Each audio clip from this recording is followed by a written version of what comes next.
भरोसा तुम उस पर करो जो तुम्हारी 3 बातें जान सके। हंसी के पीछे का दर्द, और गुस्से के पीछे का प्यार, और चुप और तुम्हारे चुप रहने की वजह। सारी उम्र एक सबक याद रखना, दोस्ती और दुआ में नीयत साफ रखना। जय माता दोस्तों, योगी ज्योति सागर से मैं योगी अखिलेश आप लोगों के सामने उपस्थित हुआ हूँ। आज हम बात करेंगे कि कितने दंपति निसंतान रह जाते हैं, निसंतान योग कैसा कुंडली में बनता है जो कि जिंदगी भर बना रहता है और संतान सुख की प्राप्ति नहीं हो पाती है दाम्पत्य जीवन में। तो दोस्तों, आज हम बात करेंगे कि स्त्रियों के जीवन में निसंतान योग कैसे बनता है। तो दोस्तों, संतान भी जो है भाग्य से ही मिलती है। संतान, स्त्री, धन, वैभव, ये सब पुण्य कर्मों से ही प्राप्त होते हैं।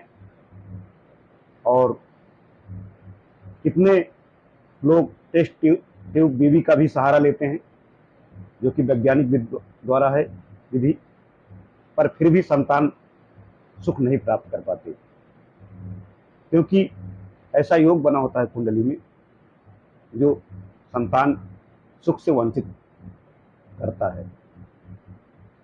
निसंतान दंपति बहुत प्रयास करते हैं पर सफल नहीं हो पाते हैं कभी कभी, क्योंकि टेस्ट ट्यूब बीबी में भी फेल हो जाता है कभी कभी, क्योंकि उसमें बहुत पैसा लगता है। और टेस्ट ट्यूब बीबी भी फेल हो जाता है संतान की उत्पत्ति में, तो दंपति को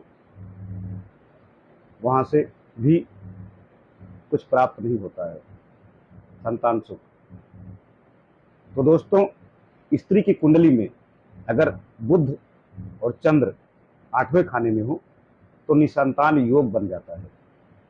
और पंचमेश भी अगर पाप कर्तरी योग में फंसा हो और उस पर किसी पाप ग्रह की दृष्टि हो तो भी संतान सुख की प्राप्ति नहीं होती है। और पंचमेश के साथ अगर पाप ग्रह बैठ गया हो और किसी पाप ग्रह की दृष्टि भी उस पर हो तो भी जो है संतान सुख की प्राप्ति नहीं होती है। गुरु और शुक्र कुंडली के 8वें खाने में आ जाए तो भी संतान सुख की प्राप्ति नहीं होती है।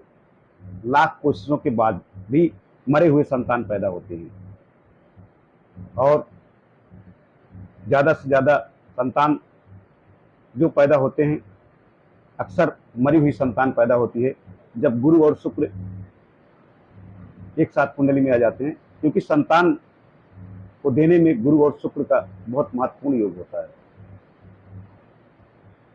और निसंतान योग अगर कुंडली में बना है तो बहुत ज़्यादा दिक्कतों का सामना करना पड़ता है। और ऐसे में अगर दाम्पत्य जीवन बहुत दुखी जब हो जाता है तो एक प्रयास करना चाहिए, विष्णु शास्त्र नामक पाठ करते रहना चाहिए और बाल गोपाल मंत्र का भी जप करते रहना चाहिए, तो संतान सुख पाया जा सकता है। यही मेन उपाय है कि विष्णु शास्त्र नामक पाठ अगर किया जाए तो संतान सुख की प्राप्ति हो सकती है। तो मेरा यही अनुरोध है कि जो भी भाई इस अवसाद से ग्रस्त हैं, संतान सुख नहीं प्राप्त कर पा रहे हैं, तो स्त्री को जरूर विष्णु शास्त्र नामक पाठ करना चाहिए और बाल गोपाल मंत्र का भी जप करते रहना चाहिए, तो संतान सुख संभव हो जाता है। तो दोस्तों, आपकी भी कुंडली में कोई योग है या उसके बारे में जानना चाहते हैं आप, तो योगी ज्योति सागर से संपर्क करके आप जान सकते हैं अपने शादी के बारे में और अपने कैरियर के बारे में और विदेश गमन के बारे में, किसी बीमारी के बारे में भी आप जान सकते हैं और वास्तु के बारे में भी आप जान सकते हैं। और भी बहुत सारी चीज़ें हैं जो कि ध्यान योग से भी जुड़ी हुई होती हैं, आप इन सब के बारे में भी आप जान सकते हैं योगी ज्योति सागर से जुड़ के। और आप अगर फॉलो करेंगे तो ज़रूर सटीक उपाय पाएंगे। तो दोस्तों, अगर वीडियो अच्छी लगे तो ज़रूर शेयर करें।